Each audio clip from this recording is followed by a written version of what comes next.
these girls that you're seeing here and others who are not here with us have donated so many pads for us to be able to share with you and other people out here. So a clap for Loreto girls. We also have our partners. So I think we'll just do a quick introduction, tell me who you are and where you work or your company. We'll give you some 5 minutes later. So right now it's just a quick introduction. So Mercy Genaika, Programs Manager at Shikilia Dada. Oh, hi. Hi. I'm Chuturi, founder Shikilia Dada.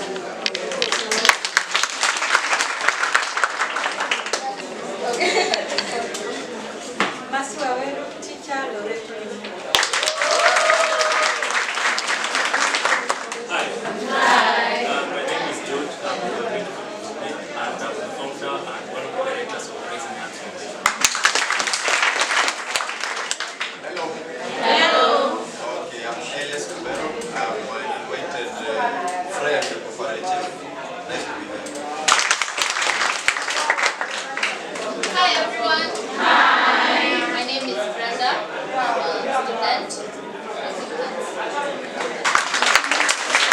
I'm so sure some of you would want to know how Violet came up with founding such an amazing initiative, right?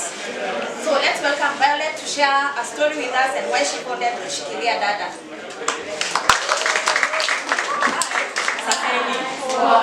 I will mix English and Swahili. Sasa, my name is Violet. I'm founder Shikilia Dada. Shikilia Dada, like Mercy has said, we believe that menstrual hygiene and menstrual health is a human right. Every girl, every woman has the right to have access to the right menstrual products, kujua how to go about when they are on their periods, what to do when they want to dispose their periods, what to do when they want to talk to someone. So we are here as your big sisters. Usione ati tumekaa hapa tuko we are nini ati that we can't approach us. We are here as your big sisters. We are here as your mentors. We just want to talk to you, to if you have questions, you can talk to us. So feel free. Sawa, msikuwe tense sana. Feel free. Niangalieni kama sister yenu. Sawa, I'm your big sister. So Mimi, when I was in, what happened when I came up to Shikilia Dada,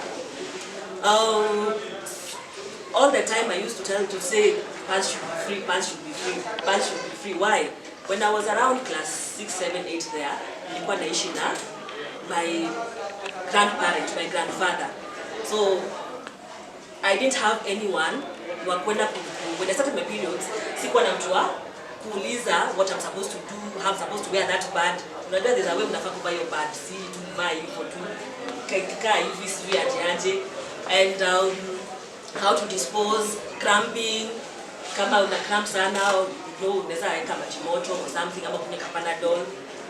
So what happened, nilikuwa naenda shule kama sina pads, nilikuwa navaa tu underwear and you know the way tu inatokanga, you can mess anytime. So nilikuwa nabeba panties ka 3.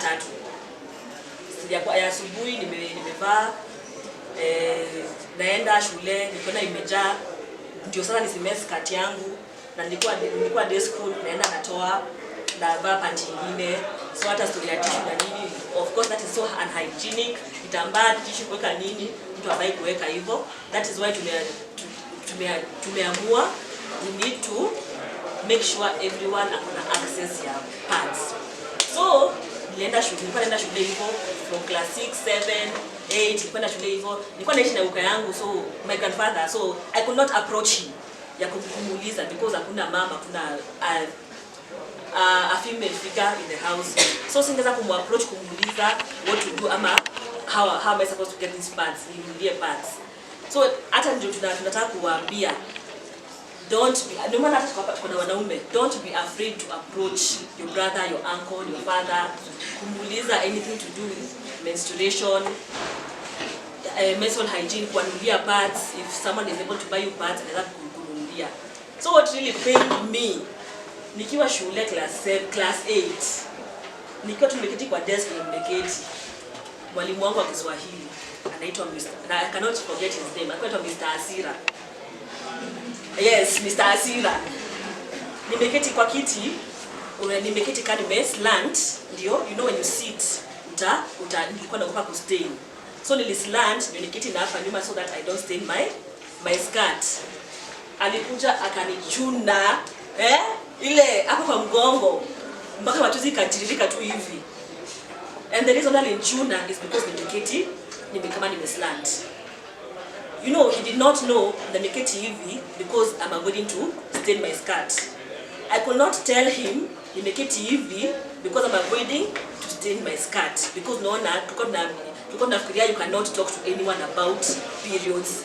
But if I knew unaweza ongelesha anyone about periods and about what you're going through when you're on your period, ningeenda nimwambie enyewe nimeketi hivi because niko na periods na sina pad na sasa kustain skirt yangu, because that would be another different story.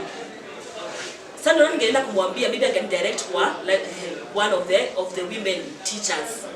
So my point is, when it comes to that is the main reason why I told myself lazima nione venye nitaweza ku make sure every girl, sana wasichana, every girl anaweza pata pads. So that's why nilisema we are here as your big sisters, we are here as your mentors. Tuone kama tukikuja kuleta mambo mengine. So that is the main reason na nataka kuambia you can approach. It's a different one nowadays. Si kama kitambo, mimi hiyo time class ilikuwa 2002 kwa class 8. Yes, this is just msijali. So hiyo time it was hard for us because hatukuwa na watu kutufundisha, but now with how generation yetu generation yenu iko, it's you talk to anyone, you have access to information, you can talk to, and don't be afraid to talk to anyone, whoever you're living with, brother, sister, uncle.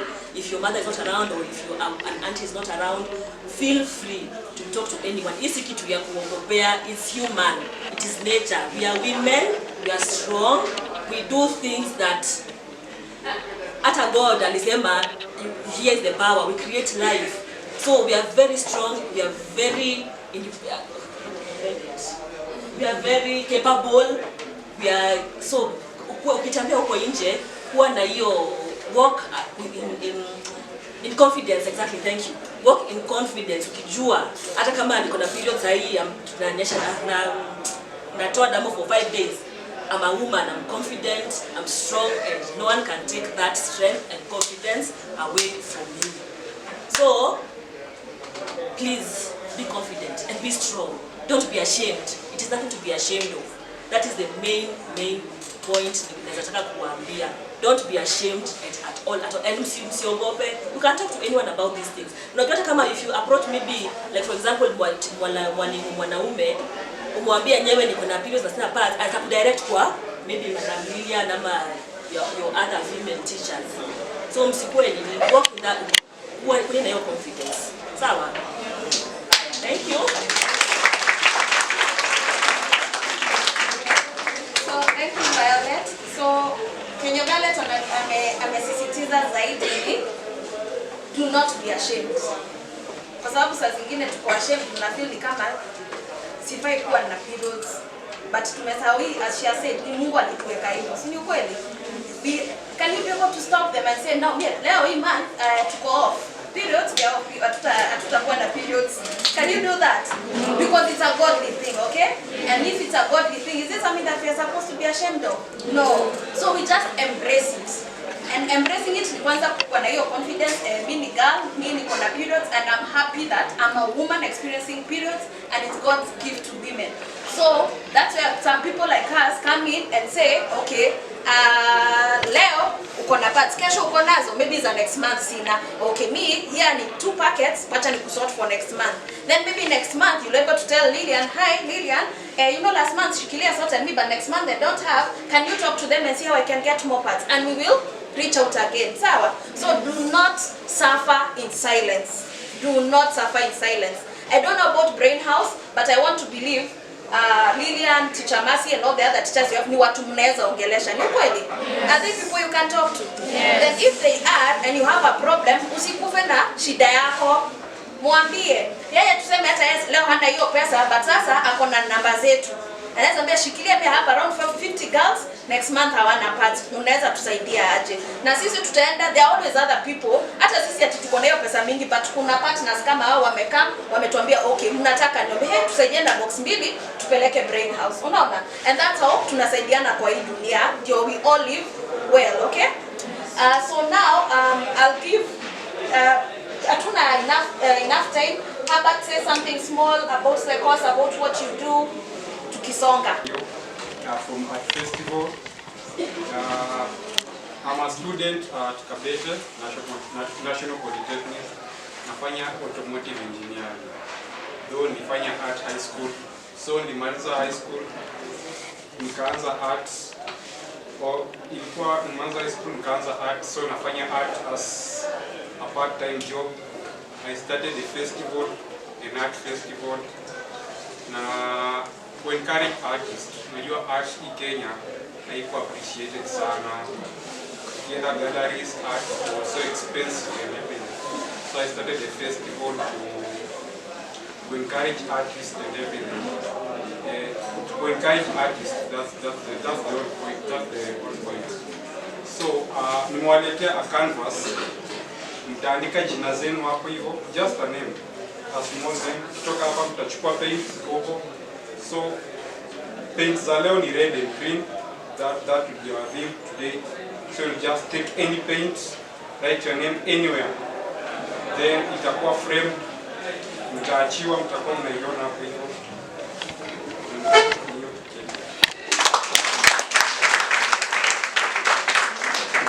Next we have George from Raising Hearts. Hi. So, okay, let me translate here. My name is George, and like I said, I'm a bioengineer. I just graduated school, I think a few months ago. So, if you're going to allow me, I'll explain how we began Raising Hearts Foundation and a little about what we do. So, back in 2019, or let me take it a little bit further. In high school, I used to go to Kakamega High School, and myself and he's called Kisha, we used to go to the same high school. So when we finished school, we also happened to be, apart from the academic aspect of it, I also happen to be a poet. Kisha is a poet. We also have other groups of artists. So tulikutana, tukaamua, why not begin a foundation that helps to increase or rather promote talent among individuals that is not really appreciated. Not a singular form of art. Kuna art, if we define art, something that you can come up with and make a product out of it. Doesn't have to be, say, drawing. When people think of art, they think of it as drawing. But art can be different forms of creativity. Singing, writing, dancing, DJing, all of these are skills zenye Raising Hearts Foundation purposed to. So tukianza 2019, hiyo ndio ilikuwa our main aim. So we began with about 12 people, but since 2019 hadi saa hii we've grown to around 50 people. And Raising Hearts Foundation, our main goal right now is ending poverty in all of its forms. So this is in line with United Nations Sustainable Development Goal #1. Tunataka to stop umaskini. So how do we do this? Currently, okay, when I was in high school, I used to play rugby. But apart from that, my parents and the school felt, Umse is more into academics. So there's no way I could balance both. So nikambiwa enda shule. So you find most of the time ukikuwa shule, there are people who have talents and there are people who, yes, they're gifted academically. Sindio? So what we are trying to say is, kwa world ya sahi, iko dynamic. Sindio? Like, kuna watu wenye football will provide for them, there are people academics will provide for them. So we need to support all of them. So as Raising Hearts Foundation, that is what we do. But again, we want to end poverty tukitumia hiyo approach. Kama kuna mtoto mwenye we notice this kind of person anaweza cheza football, we try and identify that talent and connect them to people who can help them. So in line with that, apart from that, period poverty, like Violet said, pads are a basic human right. And one thing she talked about ni hiyo embarrassment that people feel around periods. That is called stigma, which is something societal. So what happens ni society imefanya you believe, or rather grow up believing that the word period is something to be frowned upon, something yenye huwezi ongea kwa nguvu. And I'm happy that organizations such as this are here supporting you as your elder sisters. It is not something to be frowned upon. So you find that, like she said, it's a basic right that every girl is supposed to have. So you find that it's something, it's a controversial topic, but unapata, there are people who are here on social media saying, how come condoms are provided for free, but sanitary pads are not? Sindio? Sanitary pads are things that are supposed to be free, just like, say, tissue papers, because these are things that we need, ni maumbile, and it's nothing to be frowned upon, so do not feel embarrassed. In some cases, like you said, you are going to find a situation where there are only male teachers around. There is no problem in asking them. If they are not able to help, they will direct you to the right person. So as Raising Hearts Foundation, when we heard that Shikilia Dada is coming to do an initiative such as that, tukasema, as Raising Hearts Foundation, we are going to come and support. So that's what we came to do here. So thank you so much. Thank you, George. So we also have one of our other partners. I think you saw a lady outside there making something very nice with pads. Yeah, she's here. Her name is Jerry. Hi. Habari yenu? Mimi sitasema more. My name is Jerry Wakaba. Ninafanya events. I don't know what you know about events, but basically kuna set up tents, VT, when you have weddings and a function like this. So Mimi, I'm very happy to be part of this initiative. It's a noble initiative. I'm a woman like you. So vile nilisikia that we can come and provide pads, also privileged to be part of this. I think what I'll just say about periods is, for me, it's a personal journey. Sijui ni wangapi, when you have periods, you break out. Unajua mnatoka pimples. It's part of the journey. For me, I've struggled with it. If you have something like that, do not feel ashamed, like you can hide because of that. Me was diagnosed with something called polycystic ovarian syndrome. I think it affects 15% of women in the world, where when you have periods, you get so painful. Unasikia uchungu kabisa, unasikia sana utalala, ama you're not able to do anything. So that's part of the process. Maybe one day we can come and give a talk about such things. Yeah.